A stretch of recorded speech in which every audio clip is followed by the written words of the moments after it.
છેલ્લા કેટલાક સમયથી સૌરાષ્ટ્ર સહિત જામનગર જિલ્લામાં રોગચાળાએ માજા મૂકી છે। ખાનગી અને સરકારી દવાખાનામાં દર્દીઓની સંખ્યામાં નોંધપાત્ર વધારો નોંધાયો છે। શહેરની જીજી હોસ્પિટલ ખાતે સ્વાઇન ફ્લૂ, ડેન્ગ્યુ અને કમળા જેવા રોગના દર્દીઓનું પ્રમાણ દિન પ્રતિદિન વધી રહ્યું છે।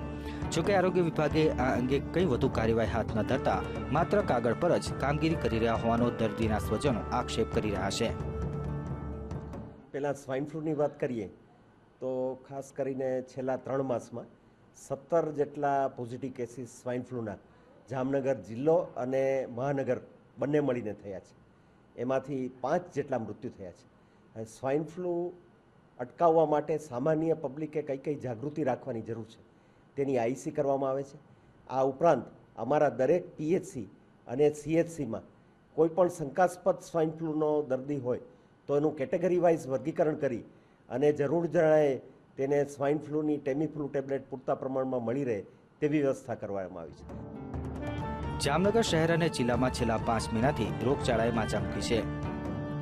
છેલ્લા 5 મહિનામાં સ્વાઇન ફ્લૂ પોઝિટિવના 17 કેસ નોંધાયા છે, જેમાંથી 5ના મોત થયા છે।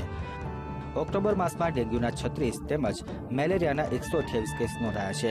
જિલ્લામાં રોગચાળાની સ્થિતિમાં વધારો નોંધાયો હોવા છતાં જિલ્લા મેલેરિયા અધિકારી અને જિલ્લા આરોગ્ય અધિકારીએ રોગચાળાની દ્રષ્ટિએ સ્થિતિ સારી હોવાનો પાંગળો બચાવ કરી રહ્યા છે।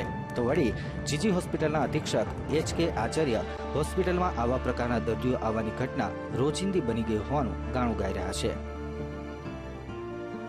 અમારી રોજની ઓપીડી લગભગ 1500 થી 2000 પેશન્ટની હોય છે, જેમાં મેડિસિનના લગભગ 450 થી 500 કેસ દાખલ થાય છે, જે પ્રમાણમાં એમ કે જે 300 થી 400 કરતાં થોડાક વધારે કહી શકાય। હાલમાં મેલેરિયા અને ડેન્ગ્યુનો ઉપદ્રવ પ્રમાણમાં વધારે દેખાય છે। સદનસીબે એક વસ્તુ જ્યારે કે તમને આનંદ થાય છે કે મેલેરિયામાં આ વખતે કોઈ ડેથ થયેલું નથી। યુઝ્યુઅલી ફાલ્સિફેરમ મેલેરિયાથી ડેથ થતો હોય છે, પણ અત્યાર સુધીમાં એક પણ ડેથ નોંધાણો નથી। જિલ્લાભરમાં રોગચાળાએ માથું ઊંચક્યું છે, ત્યારે આરોગ્ય વિભાગ કોઈ નક્કર પગલાં ભરવાને બદલે માત્ર દવા છંટકાવ કરી સંતોષ માની રહ્યા છે।